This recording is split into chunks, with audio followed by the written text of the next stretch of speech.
시간이 됐으므로 예배를 시작합니다. 다 같이 일어나셔서 찬송하겠습니다.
수고하고 무거운 짐진 자들아 다 내게로 오라.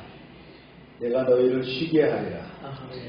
나는 마음이 온유하고 겸손하니 나의 멍에를 메고 내게 배우라. 그리하면 너희 마음이 쉼을 얻으리니. 은혜와 자비가 풍성하신 하나님 아버지, 오늘도 저희를 주의 전으로 불러주시고 예배의 자리로 인도하여 주심에 감사드립니다. 세상의 염려와 무거운 짐을 안고 살아가는 저희가 이 시간 주님 앞에 나와 참된 쉼과 위로를 얻기를 원합니다.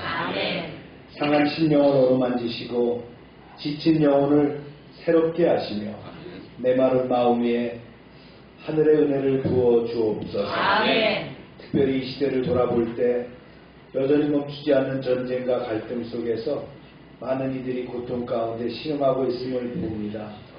주님, 이 땅에 긍휼을 베풀어 주시고 다툼과 분열이 그치며 서로를 향한 이해와 화해가 일어나게 하옵소서. 아멘.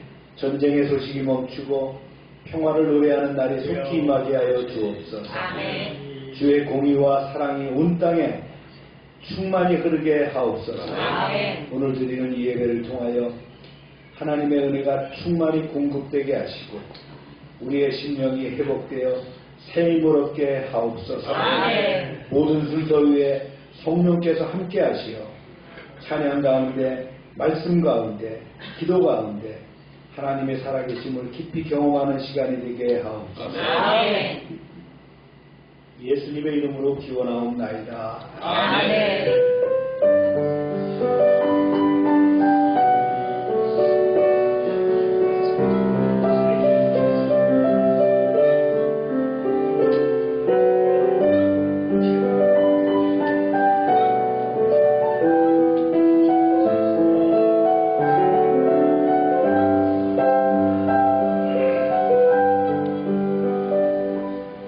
전능하사 천지를 만드신 하나님 아버지를 내가 믿사오며 그 외아들 우리 주 예수 그리스도를 믿사오니 이는 성령으로 잉태하사 본경로 나에게 하시고 본디오 빌라도에게 고난을 받으사 십자가에 못 박혀 죽으시고 장사한 지 사흘 만에 죽은 자 가운데서 다시 살아나시며 하늘로 오르사 전능하신 하나님 우편한 자에 계시다가 저리로서 산자와 죽은 자를 심판하러 오시리라. 성령을 믿사오며 거룩한 공예와 성도가 서로 교통하는 것과 죄를 사주시는 것과 몸이 잘 사는 것과 영원히 사는 것을 믿사옵나이다. 아멘. 자리에 앉으시기 바랍니다.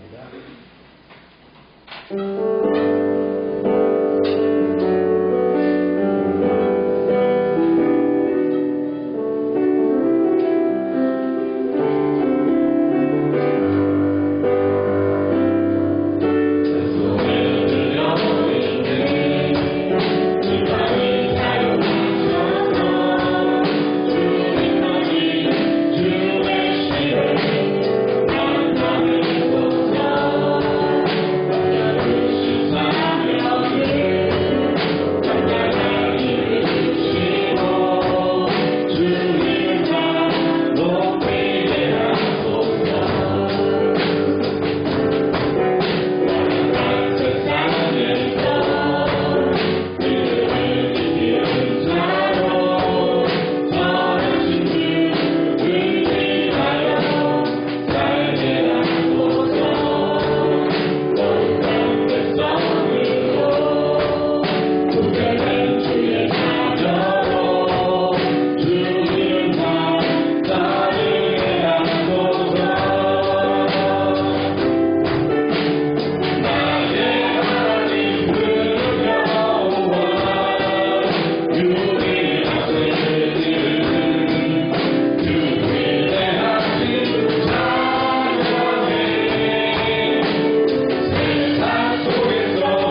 하나님이 함께 하시도록 우리의 자녀의 손길을 주님께서 붙잡아 주시도록 주여 부르짖고 기도합니다.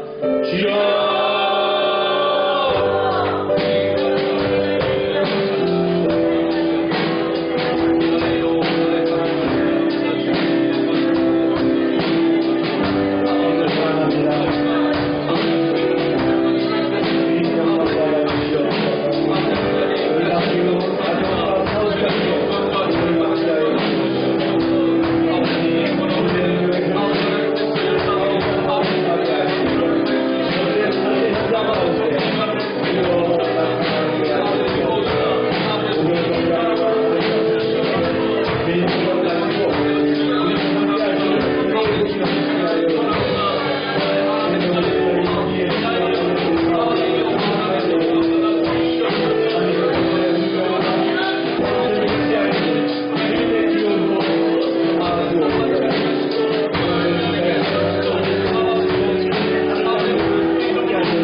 사랑과 은혜가 풍성하신 하나님 아버지, 거룩한 주일에 저희를 주의 전으로 불러주시고 영과 진리로 예배하게 하심을 감사드립니다. 아멘. 지난 한 주간도 주님의 은혜 가운데 살게 하여 주옵소서. 아멘.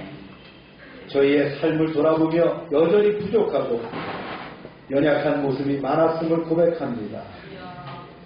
주님의 보혈로 저희를 정결케 하시고 이 시간 깨끗한 마음과 정직한 영을 창조케 하여 주옵소서. 아멘. 자비하신 하나님 아버지, 오늘도 다양한 형편과 사정을 안고 나온 성도들의 심령 위에 하늘의 은혜를 부어 주옵소서. 아멘. 지치고 상한 마음이 회복되게 하시고 예배 가운데 참된 위로가 새 힘을 얻게 하여 주옵소서. 아멘.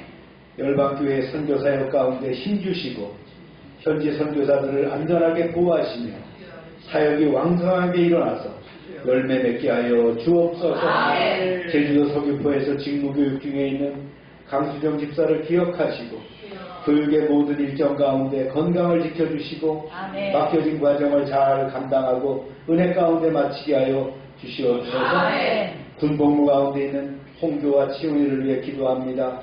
낯선 환경에서 하나님이 늘 함께하여 주시고 몸과 마음을 지켜 주옵소서. 아멘. 믿음을 잃지 않게 하시고 군 생활을 잘 감당할 수 있도록 지켜 주옵소서. 아멘. 주님, 여러 가지 사정으로 교회 출석하지 못하는 성도들을 기억하시고 그 삶의 현장에서도 주님께 찬양과 영광을 돌리게 하여 주옵소서. 아멘. 또한 아버지 하나님, 낙심하여 오지 못하는 이들을 붙잡아 주시고 마음을 붙들어서 저들이 예배 자리에 나오게 하시며 주일 성수가 복의 근원임을 알게 하여 주옵소서. 아멘. 병상에 있는 성도들뿐만 아니라 그 가족 가운데 병약한 이들을 위해 기도합니다. 주님의 치유의 손길을 더하여 주셔서 아멘. 연약한 육체가 회복되게 하여 주옵소서. 아멘. 고통 가운데 있는 가정마다 위로와 평강을 허락하여 주옵소서. 아멘. 성도들의 삶의 터전 위에 은혜를 더하여 주시기를 원합니다. 각자의 사업장과 일터를 주께서 친히 붙들어 주시고 믿음의 복을 허락하셔서 성업하게 하시며 모든 필요가 채워지는 은혜를 누리게 하옵소서. 사랑하는 자녀들을 위해 기도합니다. 지혜와 총명을 더하여 주셔서 학업을 잘 감당하게 하시고 몸과 마음을 건강하게 지켜주시고 세상의 유혹에 흔들리지 않고 하나님이 기뻐하시는 바른 길을 걸어가는 믿음의 자녀들이 되게 하여 주옵소서. 이 시대를 위해 기도합니다. 여전히 계속되는 전쟁과 갈등을 주께서 멈추게 하시고 평화를 허락하여 주옵소서. 사람들이 서로를 향해 평화를 노래하는 날이 속히 임하게 하시며 하나님의 공의와 사랑이 이 땅 가운데 이루어지게 하옵소서.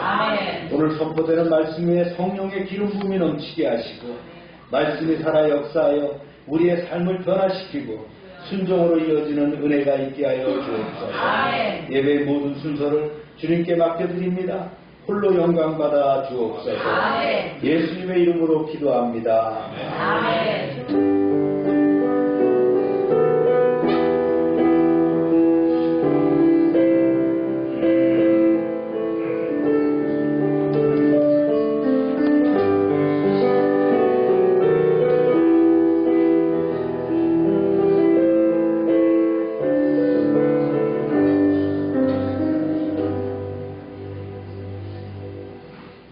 광고 시간입니다. 다음 주일은 어린이 주일 예배를 드립니다. 5월달은 가정의 달이죠. 그 다음 주일은 이제 어버이주일로 지내도록 하겠습니다. 저녁 전도도 생활하고요. 큐티 열심히 해주시기 바랍니다. 오늘 액차는 잔치국수와 오렌지입니다. 아동센터 프로그램들 진행하고요. 5월 1일이 흉무더라고요. 그래서 5월 1일부터 아마 연가 이렇게 계속되는 것 같아요. 최규정 선교사님 업무차 귀국하셨습니다. 두 분 선교사님 오늘 참석하셨는데 오늘 국수네요. 좋아하시나요? 네. 다 같이 읽겠습니다. 시작. 두려워하지 말라. 내가 너와 함께합니다. 놀라지 말라. 나는 내 하나님이 됩니다. 내가 너를 굳세게 하리라. 참으로 너를 도와주리라. 참으로 나의 의로운 오른손으로 너를 붙들리라. 아멘. 오늘 말씀은 출애굽기 40장입니다. 시작. 모세가 그같이 행하되 곧 여호와께서 자기에게 명령하신 대로 다 행하였더라. 둘째 해 첫째 달 곧 그 달 초하루에 성막을 세우리라.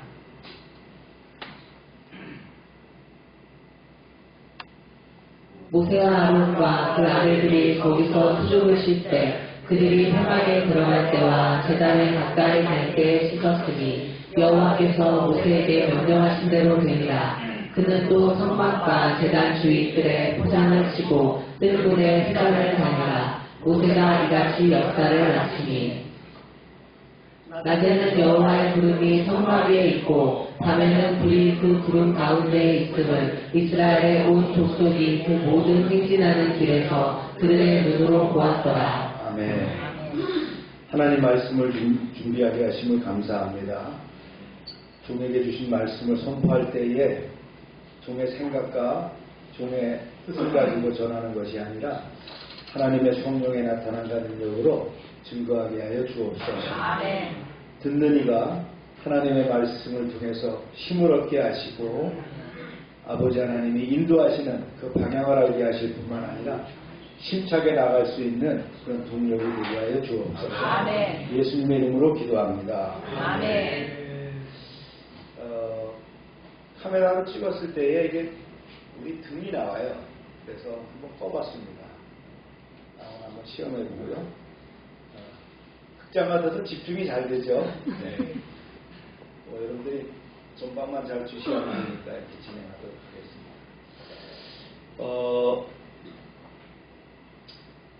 출애굽기 강해가 오늘로 이제 마쳐지거든요. 작년 5월 첫째 주에 시작했더라고요. 그래서 이제 한 1년을 분명 이제 이렇게 하게 됐는데 42주간을 제가 설교한 것 같아요. 또 나머지 52주 중에서 한 10주는 절기 설교를 했을 거고요. 그래서 42주간을 진행했는데 이 출애굽기는 구원하시는 하나님, 함께하시는 하나님이시거든요. 그 말씀을 우리가 전체적인 구조를 한번 이렇게 나눠보고 진행하도록 그렇게 합니다. 그 첫 번째가 1장에서 18장까지는 구원의 역사입니다. 즉 출애굽의 역사죠. 애굽에서 건져내신 역사입니다. 어떤 상황이었어요? 400년간의 그 노예 생활했죠. 고통 가운데 있었던 백성들. 물론 요셉이 살아있을 때는 괜찮았어요. 근데 요셉이 죽고 나서부터는 아마 탄압이 있었을 거예요. 그래서 모세를 하나님께서 부르셔서 애굽으로 보내시죠. 바로에게 10가지 재앙을 내리고 그 다음에 6월절 퍼포먼스를 통해서 그들을 응징하시고 출애굽합니다. 그리고 이제 홍해를 가르셔서 광야로 나오게 하셨습니다. 하나님은 어떻게 합니까? 자기 백성을 어떻게 해요? 능히 자기 능력으로만 구원하신다. 주체가 되시는 분이 누구라고요? 하나님이 주체가 됩니다. 우리가 이제 출애굽을 배우면서 여러 가지 그 종교에 대해서도 한번 나눠봤는데 대부분의 종교는 어떻게 합니까? 사람이 다가가야 돼요. 근데 우리 기독교는 어떻게 합니까? 하나님이 우리에게 오시는 거예요. 아멘. 우리를 구원하시러 오셨다는 거예요. 그 다음에 이제 두 번째가 이제 언약의 형성이거든요. 그래서 하나님과의 관계, 이 언약은 곧 하나님과의 관계입니다. 어디 가서 했어요? 시내산에 도착했어요. 시내산에 도착해서 이제 율법을 주시면서 십계명을 주시죠. 그리고 언약을 체결합니다. 이것은 구원의 끝이 아니라 뭐예요? 관계의 시작이다라는 거예요. 언약을 주셨다는 것은 관계의 시작을 이제 맺고 가는 것이다라는 것이 우리의 말씀을 통해서 배운 바 있습니다. 그 다음에 인재의 회복을 봤어요. 하나님이 함께 하시는 것. 즉 성막 명령을 하셨죠. 성막을 지어라. 그런데 성막을 지어라고 말씀하시는 그때 뭐하고 있었어요? 황금 송아지를 만들고 있었죠. 그래서 다시 이제 하나님 진노하셨지만 모세의 중보기도로 언약을 갱신하시고 이제 성막을 완성해서 하나님께 영광의 임재가 드러나도록 한 오늘 말씀이에요. 40장 말씀. 그렇게 진행된 세 가지입니다. 세 파트로 나눠서 이렇게 되는 거예요. 표로 보면 이제 이렇게 되는 거예요. 이렇게. 여러분들 주보에 명시했으니까 제가 이렇게 정리해서 표로 만든 거니까 한번 참고로 보시기 바랍니다. 출애굽의 핵심 주제를 7가지를 한번 정리해 봤어요. 첫 번째가 하나님은 구원하시는 하나님, 구원의 하나님이라는 거예요. 구원의 하나님. 그렇게 말씀하셨죠. 내가 너희를 애굽에서 인도하여낸 여호와라. 당신의 정체성을 밝히셨어요. 구원의 하나님이시라는 거예요. 그래서 출애굽의 출발은 인간의 결단이 아니라는 거예요. 하나님의 은혜로 개입하셨다는 거예요. 중요하죠? 우리가 하나님께 나아간 게 아니고 어떻게 해요? 하나님이 우리에게 오셔서 개입하셨다는 거예요. 노예 상태에서 구원하셨고요. 아무 공로 없이 구원하셨다는 거예요. 그래서 구원은 어떻게 한다고요? 전적으로 하나님의 역사라는 거예요. 구원은 전적으로 하나님의 역사다. 이게 기독교 교리의 핵심입니다. 그렇죠? 뭐 공양주 300석을 갖다 줘도 된 거 아니에요. 그렇죠? 뭐 탑돌이를 몇 번 하고 3,100을 했더니 하는 게 아니란 말이에요. 하나님이 오셔서 우리를 구원하셨다. 아멘. 할렐루야. 아멘. 두 번째는요. 주제가요. 구원은 관계로 이루어진다. 언약을 통해서 이루어지는 거죠. 출애굽 이후 하나님은 즉시 율법을 주셨어요. 율법을 준 거는 우리를 억압하려고 얽매려고 하는 게 아니었어요. 이건 뭐냐? 관계의 선언이라는 거예요. 아멘. 이렇게 말씀하셨죠. 읽어볼까요? 시작. 너희가 내 소유가 되겠고 제사장 나라가 되며 거룩한 백성이 되리라. 아멘.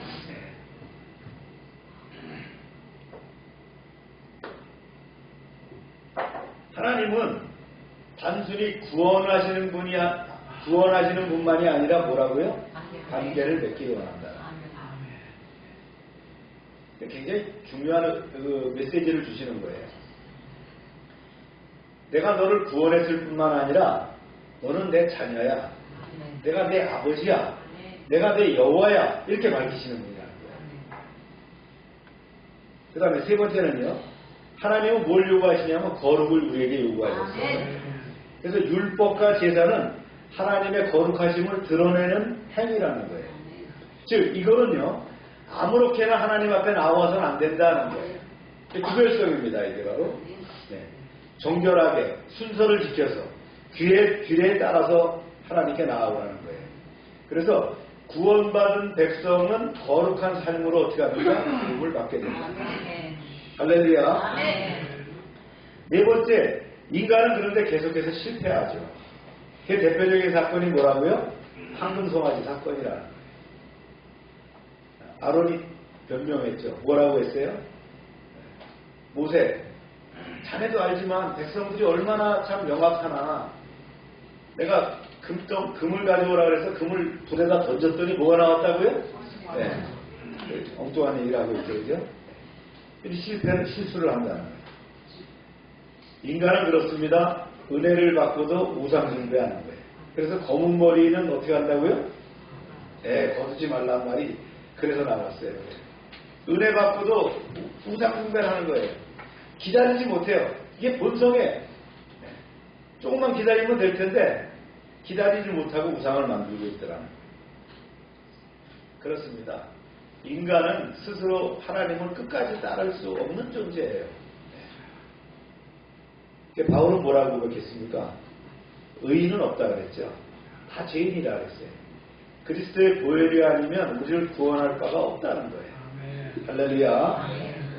그 다음 다섯 번째 주제가 뭐냐면 하나님은 은혜로 다시 세우시는 거예요.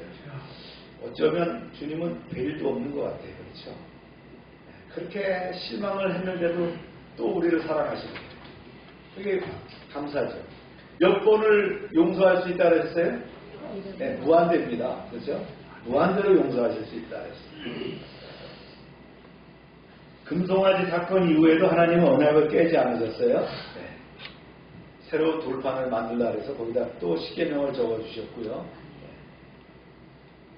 말씀을 다시 주셨어요. 그리고 계속 동행하시겠다고 합니다. 그래서 하나님의 관계는 인간의 실패로 끝나지 않는다는 거예요.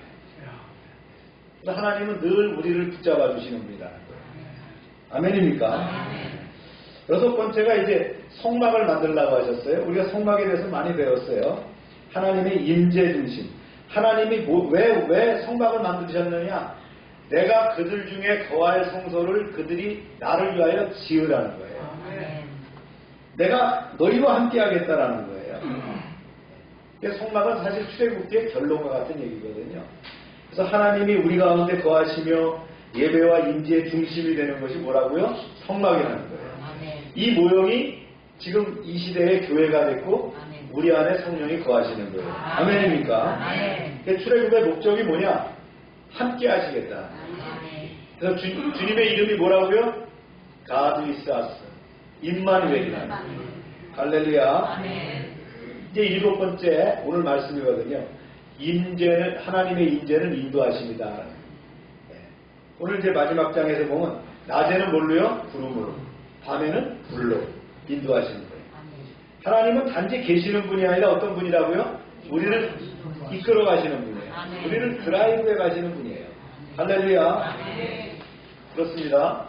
출애굽기는 구원하신 하나님이 자기 백성과 함께 거하시며 끝까지 인도하시는 이야기다.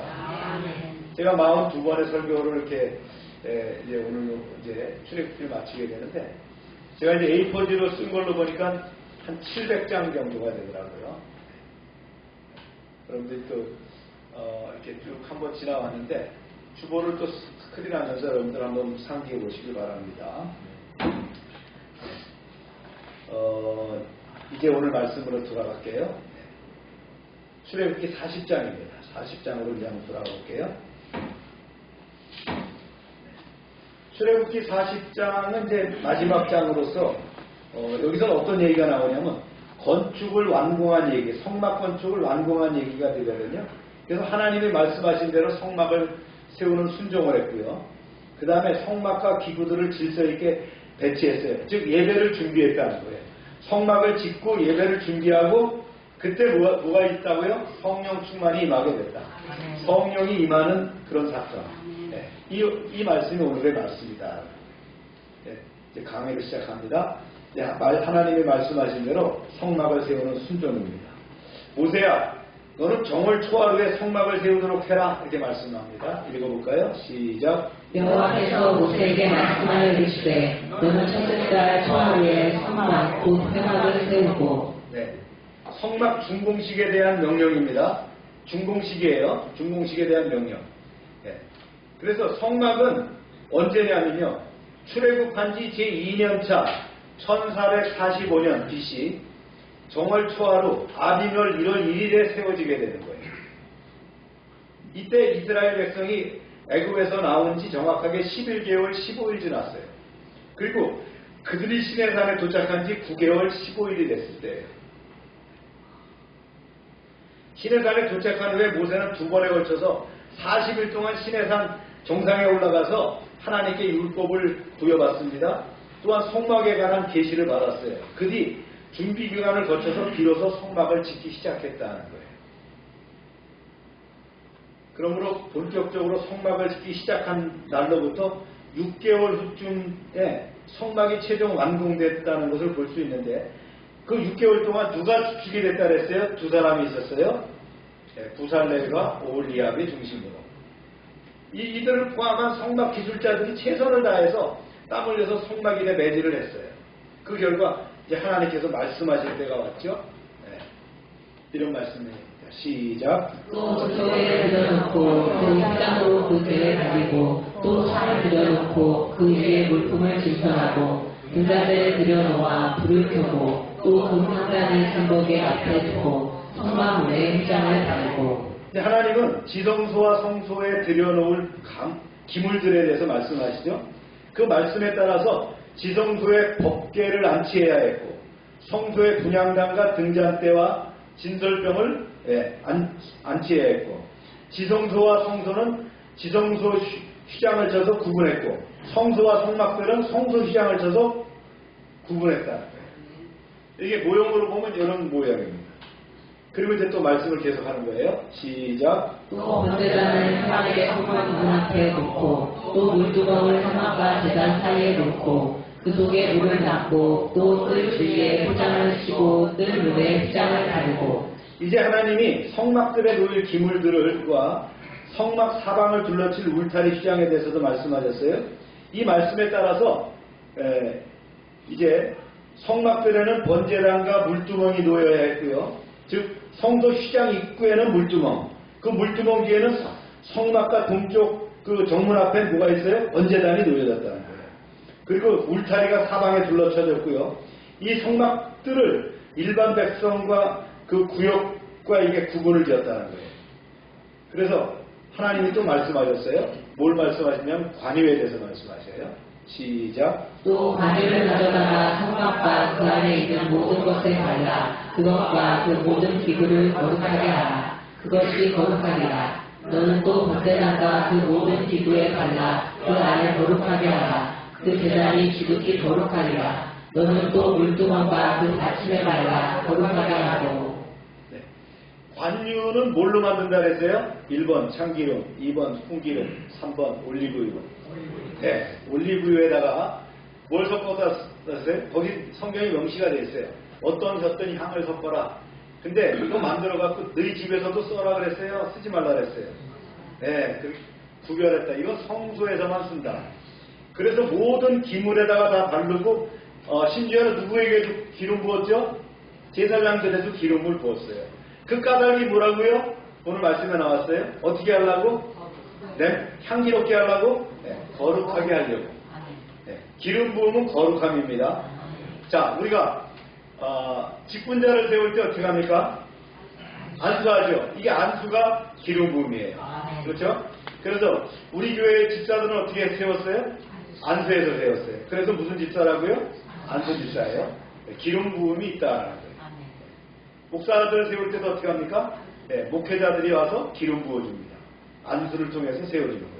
이게 바로 뭐라고요? 관유를 바르는 것이다. 할렐루야. 아멘. 그 다음에 제사장 이야기가 나옵니다.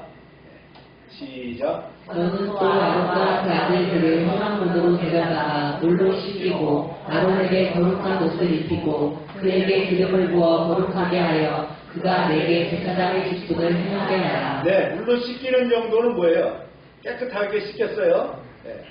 클리닝 했어요. 그 다음에 어떻게 해요? 기름을 부었다는 거예요. 그래서 성령의 기름 부음으로 안수했다는 거예요. 할렐루야. 아멘. 자, 이게 제사장이잖아요. 그 다음에 이제 제사장 차기식에 대해서도 이제 말씀을 하는 거예요. 옷을 입혀야 되겠죠? 그 제사장은 누굽니까? 이 당시에 아론이 제사장이고요. 그 아들들 넷이 있어요. 나답과 아비후와 엘르아살과 이다만, 일반 제사장들입니다. 말씀 계속할까요? 시작. 너는 또 그 아들을 데려다가 그들에게 겉옷을 입히고 그 아버지에게 기름 부음 같이 그들에게도 부어서 그들이 내게 제사장의 직분을 행하게 하라. 그들이 기름 부음을 받았은즉 대대로 영원히 제사장이 되리라 하시매. 네. 제사장은 7개, 그 다음에 일반 제사장은 3개의 옷을 입혀요. 에봇, 흉패, 겉옷, 속옷, 띠, 관, 손패 이렇게 7개 있고, 일반 제사장은 좌측에 있는 하얀 옷이에요. 그게 에봇입니다. 속옷, 띠, 관 이게 이렇게 입히는 거예요. 이렇게 이제 입는 차이가 있다. 속옷까지만 입어요. 그 다음에 이제 에봇, 속옷도 흉패, 겉옷 이건 누가 입든다고요? 대제사장만 입도록 되어 있다. 계속합니다. 시작. 모세가 그같이 행하되 곧 여호와께서 자기에게 명령하신 대로 다 행하였더라. 네. 여기서 보면 자기 생각대로 한 게 아니고요. 처음부터 끝까지 100% 하나님이 모세에게 지시한 그대로 제작하고 구별되었다는 걸 볼 수가 있어요. 이제 예배 준비입니다. 말씀 계속하죠. 시작. 둘째 첫째 달 곧 그달 초하루에 성막을 세우리라. 야, 모세야, 모든 준비가 다 되었느냐? 그러면 이제는 내가 네게 지시한 대로 성막의 모든 기물을 제자리에 놓고 성막 울타리를 쳐서 성막을 세우도록 해라. 그런 다음 그 성막을 내게 봉헌해라. 성막을 봉헌해라는 거예요. 봉헌. 세팅이 끝나면 이걸 성막 준공식을 해라는 거예요. 네, 분부대로 하겠습니다. 이렇게 해서 이제 성막이 세워졌는데 그때가 언제라고요? BC 1445년 정월 초하루였다는 거예요. 1월 1일에 이게 이제 종교력으로 1월 1일입니다. 그 나라 종교력으로. 애국을 떠난 지 11개월 15일 됐을 때 이때에 이제 하게 됐다는 거예요. 말씀을 계속합니다. 시작. 모세가 성막을 세우되 그 받침들을 놓고 그 널판들을 세우고 그 띠를 띄우고 그 기둥들을 세우고 또 성막 위에 낙을 펴고 그 위에 덮개를 덮으니 여호와께서 모세에게 명령하신 대로 되니라. 네. 요즘은 이제 군이 어떻게 되냐면 제가 이제 소대장이 됐을 때는 그 8사단 그 10년대 전투지원중대 2소대장이었어요. 그때 소대장을 가서 보니까 모든 장비들이 이제 군대 장비는 어떻게 돼 있어요? 기동화되어 있어요. 그런데 그때는 반기동화였는데 지금은 아마 이제 기계화 사단이나 기계화 부대 같은 경우는 전부 100% 메카나이즈 와페어라 해갖고 전부 기계화되어 있고 기동화되어 있어요. 그런데 군대 장비는 재밌는 게요. 분해 결합이 가능하다는 거예요. 우리가 한번 이 건축물을 지면은 못 부셔야 되잖아요. 그죠? 근데 군대의 모든 시설물들은 어떻게 한다고요? 분해 결합이 되어 있다고요. 그래서 화기를 포함해가지고 모든 장비가 분해 결합이 되도록 되어 있어요. 그래야만이 분해 결합이 되는데 이 성막에 있는 모든 장비 시설들은 어떻게 돼요? 이게 기동화되어 있다는 거예요. 분해 결합이 되도록 되어 있다는 거예요. 그렇게 만들었어요. 못을 박는 게 아니고 껴 맞추도록 되어 있는 거예요, 전부. 지금은 이제 리베트 조이트 해갖고 이제 나사를 박잖아요? 근데 그때는 그런 게 없었으니까 못을 박지 않고 다 껴 맞춰서 언제든지 뜯었다 해체할 수 있도록 그렇게 되어 있다. 그 얘기가 나온 거예요. 네. 이제 성막 덮개도 나오죠? 네. 4개 덮었어요. 그죠? 네. 양털로도 덮고, 그 다음에 이제 그 순양의 가족, 해달의 가족, 그 다음에 세마포 안에다 안덮개 이렇게 해서 세마포로부터 시작해서 4개의 덮개가 이렇게 있었다. 그 다음에 이제 증거판을 개 속에 넣는 얘기가 나옵니다. 시작. 그는 또 증거판을 개 속에 넣고 채를 배에 넣고 속죄소를 배 안에 또 그 배를 성막에 들여놓고 가리개 1장을 늘어뜨려 그 증거배를 가리니 여호와께서 모세에게 명령하신 대로 됩니다. 네. 그렇죠. 이게 증거배. 그래서 이게 가장 핵심이 되는 거죠. 우리가 지난번에 배웠어요. 모든 우상은 형태가 있는데 성막에는 하나님의 형상이 있다 없다? 없다. 그랬어요. 그렇죠? 증거계가 있다. 그 다음에 이제 시행이 나옵니다. 지성소에서 1년에 단 한 번 이제 속죄일 때에 어디에 들어갈 수 있어요? 성소에 들어갈 수 있죠. 그래서 이 법궤는 누구나가 볼 수 있는 게 아니에요. 전쟁이 일어났을 때 볼 수 있겠지만, 왜냐면 들고 이동을 하니까. 그걸 못 봐요. 항상 성막 지성소 안에 들어있단 말이에요. 누구만 볼 수 있어요? 1년에 한 번씩 대제사장이 요키프로스 때에 그때 이제 짐승을 잡아서 그 피를 가지고 들어가서 뿌리면서 기도한다. 그리고 자신도 깨끗하게 정결하게 한 후에 들어갈 수 있는 곳이에요. 자, 그래서 이제 계속 진행합니다. 또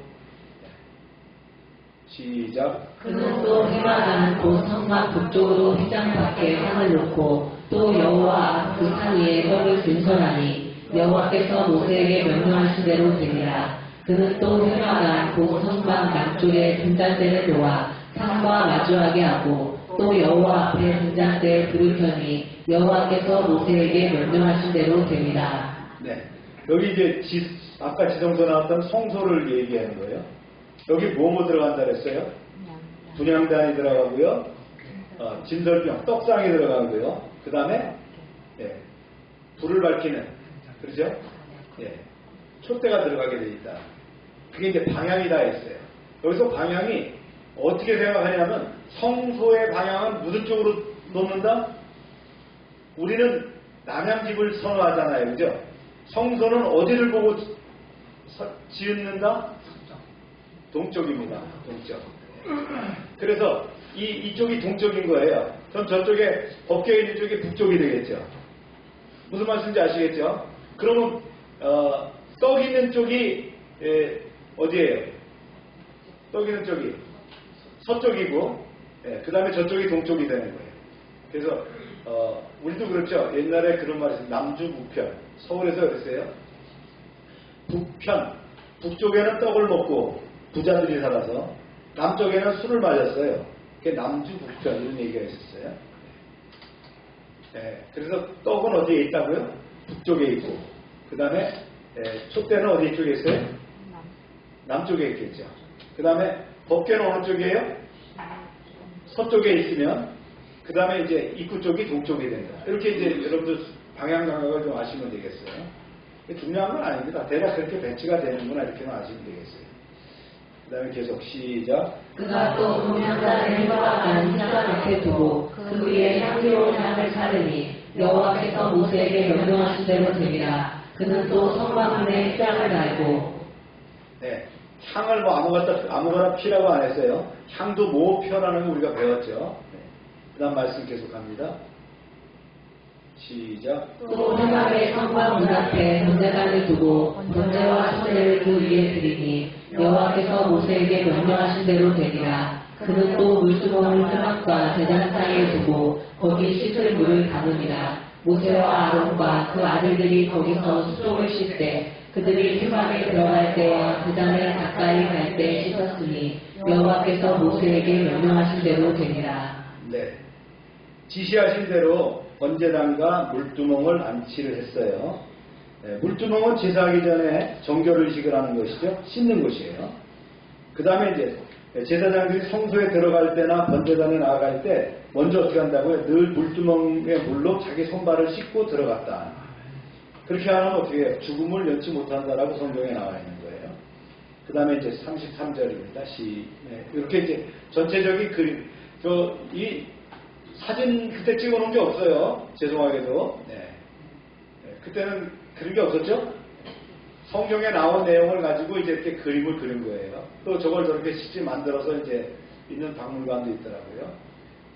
시작. 그는 또 성막과 제단 주인들의 회장을 주고 뜰문의 시장을 다니라. 모세가 이같이 역사를 마치니. 네. 이렇게 이제 다 역사를 마치게 됐다. 100% 하나님의 말씀대로만 만들게 됐죠. 자, 저 사이즈가 얼마나 된다 그랬어요? 그렇습니다. 가로 세로로 이렇게 본다 그러면 한쪽이 22.5m 곱하기 45m예요. 그럼 몇 평이 된다 그랬죠? 조원사님 몇 평?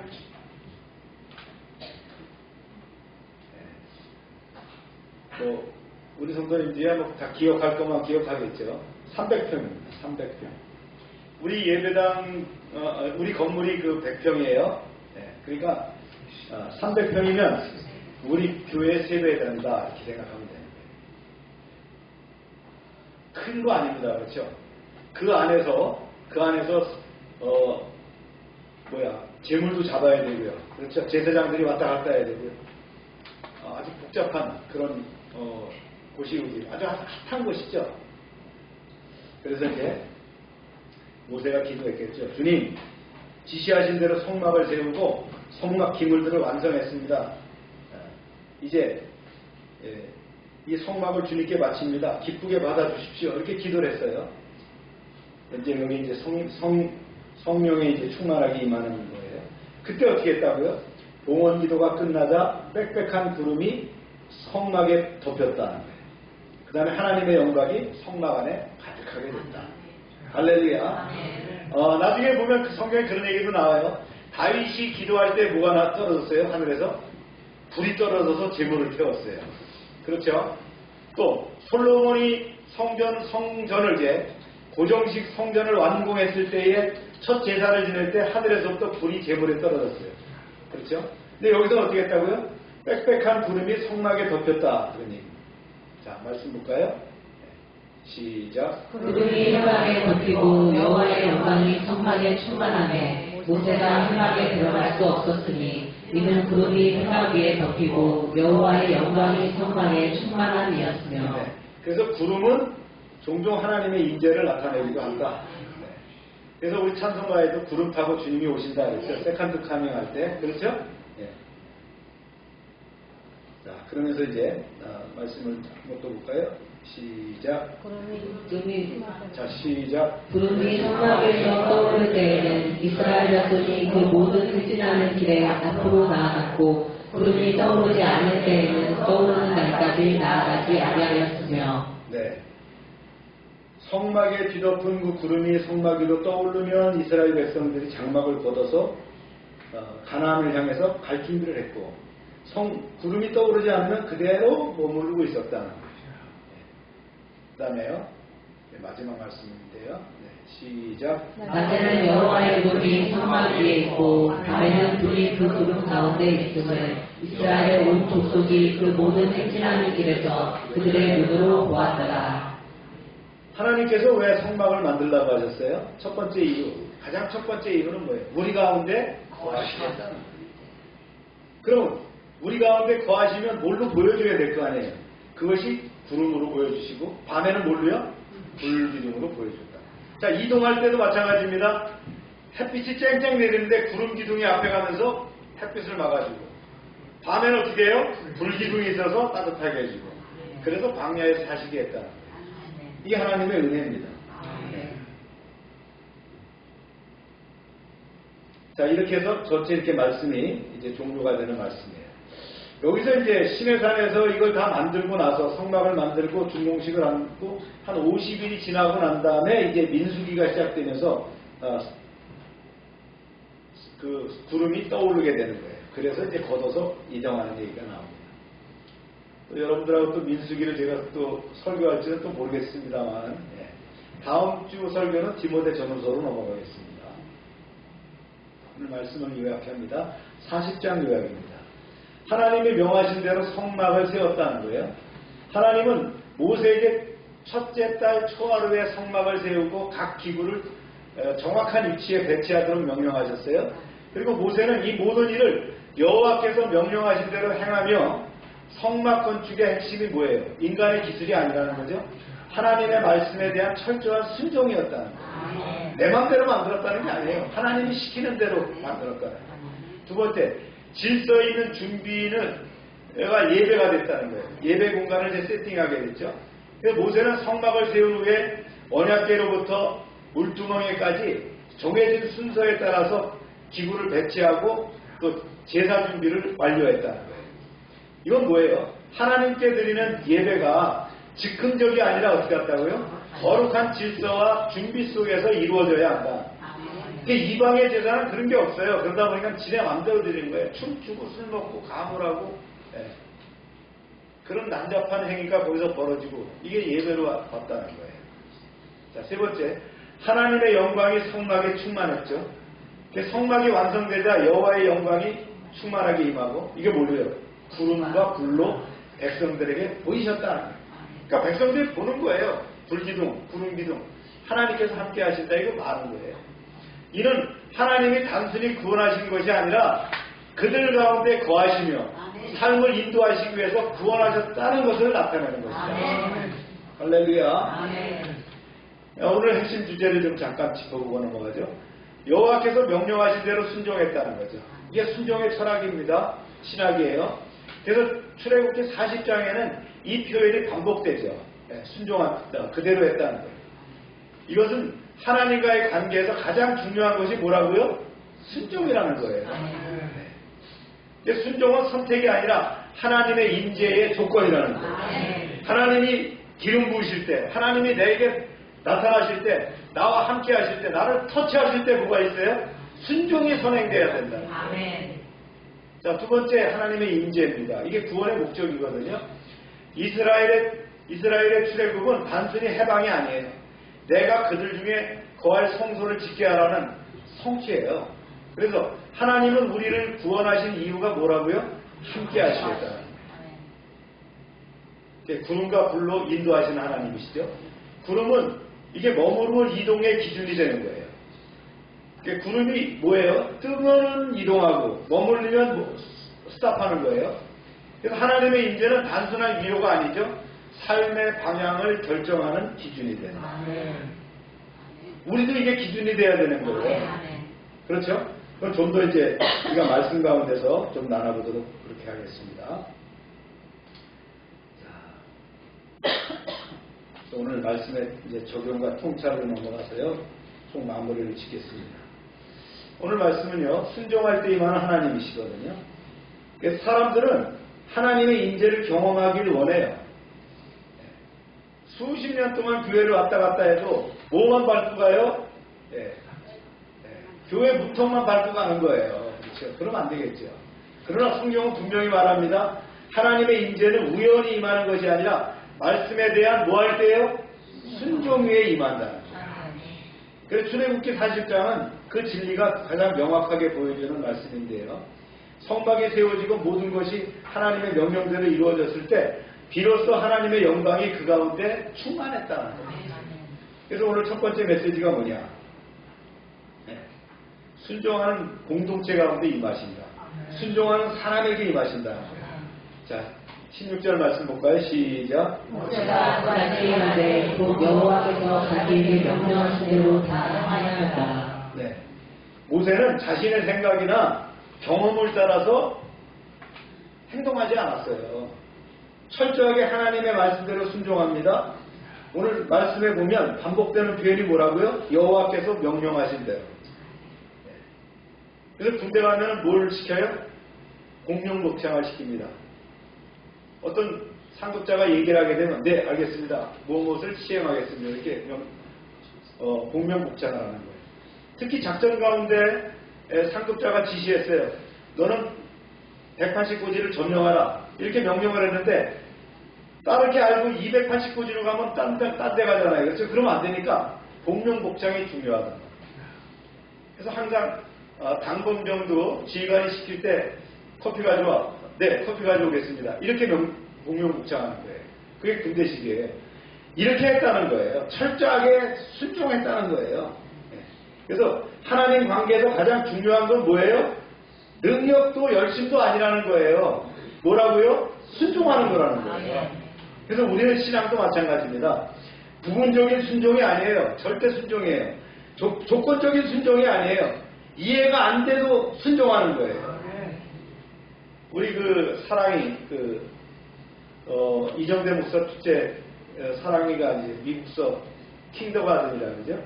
유치원을 다닐 때 유치원 갔다 와가지고 막 엄마한테 떼를 쓰는 거야. 엄마, 난 오베이가 싫어. 오베이가 싫어. 오베이가 뭐예요? 네. 왜요? 이 베키가 사랑이가 이제 유치원에 가서 지 맘대로 다니니까 미국 선생님들이 말을 하면서 오베이 그랬잖아요. 그렇죠? 순종해 인터뷰 했는데 나는 오베이가 싫어. 오베이 안 할 거야. 막 그런 거예요. 오베이가 뭔지 모르니까. 그렇죠? 그렇습니다. 하나님은 순종에 머무시는 거예요. 순종 없는 신앙은 하나님의 임재를 경험할 수 없어요. 내 마음대로 신앙생활한다고 되는 게 아니에요. 하나님의 말씀대로 살 때 하나님의 임재를 경험할 수 있는 거예요. 하나님의 임재를 경험할 때 뭐부터 주신다 그랬어요? 우리 언어부터 열리게 해서 방언을 터뜨리게 하시고, 네. 또 우리의 생각과 뜻은 하나님의 방향대로 주실 뿐만 아니라 하나님의 말씀으로 주시고 꿈으로 해몽하시고 사람을 보내시기도 하고. 아멘입니까? 아멘. 여러분에게 주님이 말씀하시길 원하십니다. 아멘. 지금도 말씀하시는데 못 듣는 거예요. 네. 들을 귀를 달라고 기도하시길 바랍니다. 아멘. 두 번째는요, 하나님은 질서 있는 예배 가운데 임하신다. 모세는 성막을 세운 다음에 즉시 예배하지 않았어요. 하나님이 정하신 순서대로 분향단을 향을 다루고 번제단에 번제를 드리고 물두멍에서 손과 발을 씻고 제사장들에게 옷을 입히고, 이게 단순한 과정이 아니라 준비된 태도라는 거예요. 그래서 하나님은 무질서에서 즉흥적으로 하는 게 아니라 거룩한 준비와 질서 가운데 임하신다는 거예요. 그래서 오늘 우리의 예배도 돌아보세요. 나는 하나님을 만나기 위해서 어떤 준비라고 하느냐. 그냥 자다가 어이구 시간 됐네 이래서 왔는지, 습관적인 예배로 자리에 나와서는 안 되겠다. 그렇습니다. 개인이 체감하는 그 은혜가 다 다를 수 있어요. 어떤 사람은 오늘 말씀과 예배가 은혜가 되는가 하면 아이고 빨리 안 끝나지? 그 다음에 내가 어디 가야 되는데? 이 생각 속에서 막 왔다 갔다 하는 거예요. 그렇죠? 준비된 예배. 저도 예배를 위해서 어젯밤 12시에 샤워를 했습니다. 몸을 깨끗이 씻고 옷을 갈아입고 기도하면서 침대에서도 이걸 들고 들어가서 계속 숙지합니다. 왜냐하면 이 원고가 길어요. 오늘 원고도 16페이지예요. 숙지하다가 이제 잠이 오면 이제 불을 꺼요. 근데 또 잠이 안 와서 또 불을 켜서 또 말씀을 다시 상고하면서 그러다가 주님 이제 재워주세요. 그래 자는 거예요. 아침에도 계속 말씀을 붙들고 실험하죠. 그러다가 이제 강대상에 와서 주님 예배 준비가 됐습니다. 기름 부어주세요. 이렇게 시작하는 거예요. 또 어제 미리라 헌금을 다 써서 이제 준비해 놓죠. 헌금을 써서 준비해 놓고. 그렇죠? 이런 자세가 중요하다는 거예요. 우리가 어떤 자세로 예배를 하느냐. 그렇습니다. 그런 준비 때에 뭐가 임한다고요? 네. 예배 가운데 성령이 기름 부어 임하신다. 그 기름 부으심이 나의 원동력이 되는 거예요. 아멘입니까? 아멘. 자, 세 번째는요. 하나님은 임재하실 뿐만 아니라 인도하신다는 거예요. 네. 보세요. 말씀을 시작. 구름이 성막에서 떠오를 때는 이스라엘 자손이 그 모든 행진하는 데에 앞으로 나아갔고. 임재는 단순한 심볼, 상징이 아니에요. 이스라엘 백성의 삶을 실제로 움직이게 하는 인도하심이 임재라는 거예요. 그래서 구름이 머물면 어떻게 합니까? 머물고, 구름이 움직이면 움직이는 거예요. 이것이 하나님이 함께 하신다는 의미거든요. 그래서 하나님이 함께 하신다는 것은 내 삶의 주도권을 하나님이 가지고 계신다는 거예요. 나 혼자 막 손살같이 달려가다 보니까 누가 안 따라왔어요? 주님이 안 오셨어. 그건 헛각입니다. 네. 늘 주님과 함께 해야 되는 거예요. 그렇습니다. 이 독도법이라는 게 있는데 지도를 보는 훈련할 때에 뭘 가져가냐면 콤파스와 지도 만들, 그리고는 좌표를 찍어주고 찾아가게 하는 훈련을 합니다. 처음에는 잘 모르죠. 근데 나중에 이제 도사가 됩니다. 그러면 이제 지도만 딱 보면 이 5만 분의 1 지도에서 산이 등고선이 다 나타나고 하천이 흐르는 게 보이고요. 독립가옥이 보이고 이게 다 보여요. 그래서 이제 콤파스 마칭이라 해서 지도와 이것만 가지고 하는 거예요. 근데 요새 뭐가 있죠? 내비게이션, GPS가 있어가지고 어디를 가든지 다 이렇게 알려주잖아요. 또 얼마나 또 이 내비게이션이 수다스러워요. 그렇죠? 계속 얘기하잖아요. 주님이 그렇습니다. 주님은 수다쟁이거든요. 주님은 계속 우리에게 말씀하셔요. 근데 우리가 들어야 안 들어요? 뭐 달라고는 엄청나게 기도합니다. 주세요, 주여, 이렇게 해주세요, 저렇게 주세요. 그리고 주님 말씀하시려고 그러는데 지는 보따리 싸갖고 가버려요. 네, 늘 들을 시간이 없어. 여러분, 깊이 기도하시고 묵상하시면서 들으시기 바랍니다. 주님이 뭐라고 하시나? 주님이 그래요. 내가 내 기도를 들었다. 내가 그렇게 해주겠다. 이렇게 말씀하시는 거예요. 내가 그렇게 이루리라 하는 거지. 단답이지만 이렇게 말씀하실 때가 있어요. 그러면 그럼 끝이에요. 기도 뭐 또 붙잡을 거 없어요. 그렇게 하시겠다고 하셨는데 내 안에 거하시기 때문입니다. 아멘. 성막이 어디에 있다고요? 내 안에 거하시고 내가 성막이 되어서 주님이 내 안에 거하시는 거예요. 영이신 성령께서 함께 하시는 거예요. 할렐루야. 그래서 하나님의 인도하심에 따라서 방향을 바꾸는 신앙인지 돌아봐야 돼요. 나는 나 혼자 가고 있는지, 나 혼자 잘났다고 막 내가 지금 사업 잘 돼, 막 이렇게 하고 따라가는지, 주님이 가라고 하시는 길을 가고 있는지 짚어보시길 바랍니다. 자, 네 번째요. 네. 하나님은 끝까지 함께 하시는 하나님이시다. 말씀 볼까요? 시작. 낮에는 여호와의 구름이 성막에 있고 밤에는 불이 그 구름 가운데에 있음을 이스라엘 온 족속이 그 모든 행진하는 길에서 그들의 눈으로 보았더라. 네, 이 구절은 출애굽기 마지막이거든요. 마지막 문장인데 중요한 메시지를 담고 있어요. 하나님의 임재는 일시적인 방문이 아니라 컨티뉴라는 거예요. 계속 진행하는 거예요. 그래서 내가 너와 함께 하리라 했잖아요. 그렇죠? 함께 하시겠다고 하신 말씀, 뒷말씀이 아니라는 거예요. 늘 우리와 함께 하시는 거예요. 낮에는 구름 기둥으로 밤에는 불로 언제나 함께 하시는 거예요. 그래서 한순간 임하시는 분이 아니라 삶의 전 여정 속에서 함께 하시는 거예요. 언제까지? 내가 하나님 나라에 갈 때까지 함께 하실 뿐만 아니라 하늘나라에서도 함께 하시는 분이에요. 이스라엘 백성들은 그 임재를 뭘로 봤어요? 두 눈으로 봤어요. 구름 기둥과 불 기둥으로. 즉 하나님이 함께 하시는 것이 추상이 아니라 실제적이고 경험적인 현실이었다는 거예요. 그렇다면 우리는 뭘 보고 있느냐는 거예요. 뭘 따라가고 있느냐는 거예요. 오늘 우리에게 동일합니다. 비록 구름과 불로 보이진 않지만 성령을 통해서 하나님은 지금도 우리와 함께 하시고 우리의 삶을 끝까지 인도하신다는 거예요. 그래서 하나님은 시작하시는 분이 아니라 어떻게 해요? 끝까지 동행하시는 분이에요. 그래서 뭐라 그랬어요? 주님은 알파와 오메가라고 고백을 하는 거예요. 결론은 이제 말씀을 드립니다. 출애굽기 40장은 이렇게 마무리됐어요.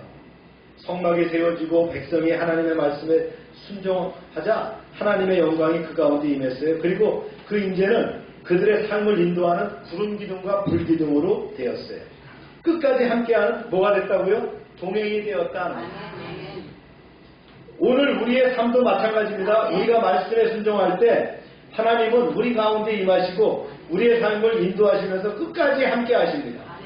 하나님은 지금도 어떻게 해요? 순종하는 사람, 준비된 예배자, 하나님의 인도를 따르는 공동체 가운데 영광으로 임하시기 원하십니다. 그리고 그 하나님은 동행하는 삶이 우리의 삶이 되기를 주의 이름으로 축원합니다. 기도합시다.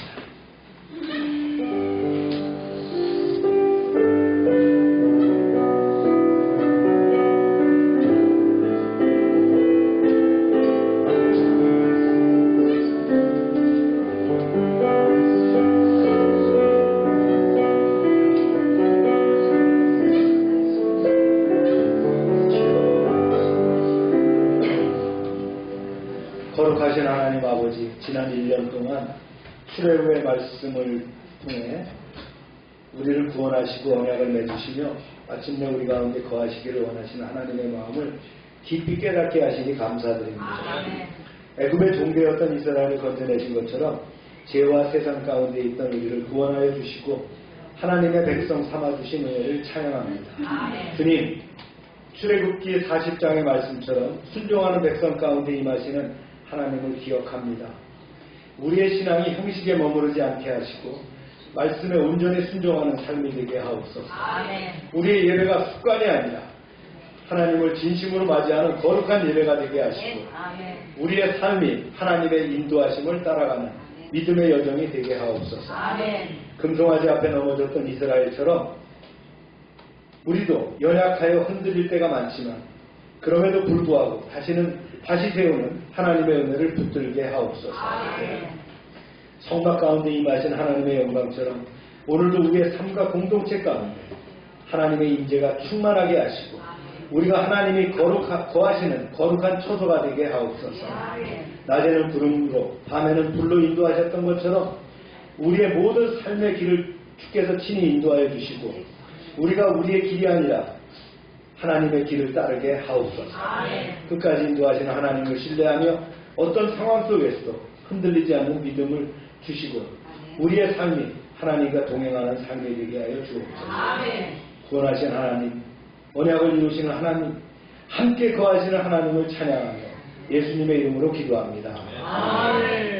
다 같이 일어나셔서 369장 찬송 부르면서 기도를 마칩니다. 부르주세요.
하나님 아버지, 이 시간 치료를 위해서 기도합니다.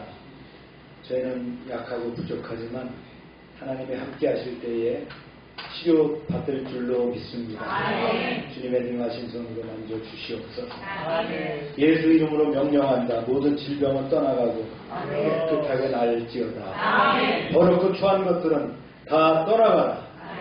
주님 역사하셔서 우리를 치유하시고 회복시켜 주시고 기름 부어 주옵소서. 회복하여 주님께 영광 돌리는 삶으로 살게 하여 주옵소서.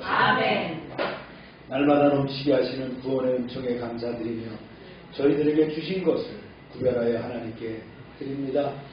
약속의 말씀대로 10의 1조를 드리며 감사의 예물을 드리며 선교의 예물을 드리며 약정된 예물을 드립니다. 30배, 60배, 100배로 차고 넘치게 채워 주옵소서. 아버지 하나님, 우리의 삶과 사역과 사업 가운데 황충을 금하게 하시고 과실이 기한전에 떨어지지 않게 하시고 기업이 아름답게 하시며 주님의 보호가 눈동자처럼 드러나게 하여 주옵소서. 말씀에 순종하면 모든 복이 그대로 미칠 줄로 믿습니다. 성읍에서도 복을 받게 하시고 들에서도 복을 받게 하시고 몸의 소생과 토지의 소산과 짐승의 새끼와 우양의 새끼가 복을 받으며 방주리와 떡반죽 그릇이 복을 받으며 들어와도 복을 받고 나가도 복을 받게 하여 주옵소서. 악한 것들이 한 길로 치러왔지만 7길로 도망가는 역사가 있게 하여 주옵소서. 하나님께서 우리를 위하여 하늘의 아름다운 보고를 열어사 우리의 땅에 때를 따라 비가 내리게 하시고 우리의 손으로 모든 일에 복을 주셔서 많은 사람들에게 나누며 베풀게 하시고 머리가 되고 꼬리가 되지 않게 하시며 위에만 있게 하고 아래에 있지 않게 하여 주옵소서. 저희가 드린 물질 하나님이라는 데 귀하게 쓰임받게 하시고 쓰이는 곳마다 하나님의 영광과 역사하심이 드러나게 하여 주옵소서. 이제는 우리 주 예수 그리스도의 은혜와 하나님 아버지의 크신 사랑과 성령의 교통하심이 이제로부터 영원토록 함께 하시기를 축원하옵나이다. 아멘.